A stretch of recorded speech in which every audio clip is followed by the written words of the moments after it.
कथेचं नाव आहे अपशकुनी। दिल्ली शहरात हिराचंद या नावाचा एक व्यापारी होता। सकाळी त्याच तोंड पाहिलं की दिवस वाईट जातो असा त्याच्याविषयी लोकांचा दृढ समज झाला होता। अकबर बादशहाच्या कानी ही गोष्ट जाताच त्यानं या गोष्टीची प्रचिती घेण्यासाठी एकदा त्याला सकाळी सकाळीच आपल्या वाऱ्यावर बोलावून घेतले। योगायोग असा की हिराचंद राजवाड्यातून निघून जाताच बादशाच्या बेगमला सणसणून ताप भरला। स्वतः बादशालाही अधूनमधून चक्कर येऊ लागल्यासारखं वाटून त्याचा तोल जाऊ लागला आणि त्यामुळं हकीमानं त्याला लंघन करण्याचा सल्ला दिला।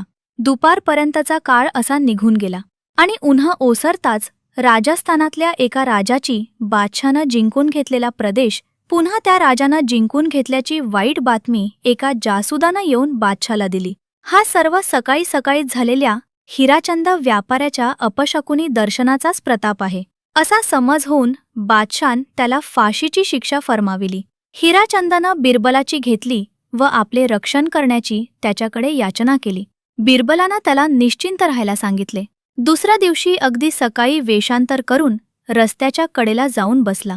नित्याप्रमाणे बादशाह त्या रस्त्यानं फिरायला जाऊ लागला। बादशाला दुरून येताना पाहताच बिरबल पळून जाऊ लागला। सेवकांनी त्याला पकडून बादशाकडे हजर केले।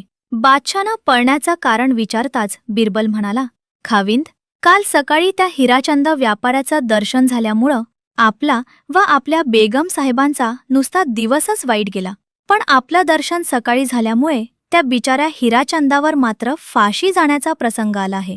तेव्हा त्या हिराचंदाच्या दर्शनापेक्षा आपलं सकाळी होणारं दर्शन हे कितीतरी पटीनं अधिक वाईट असल्यामुळे ते टाळण्यासाठी मी पळून जात होतो। बादशानं बिरबलाचे हे शब्द ऐकून जसे त्याला ओळखले तशीच त्यानं आपली चूकही ओळखली व हिराचंदाला फरमावलेली फाशीची शिक्षा रद्द केली।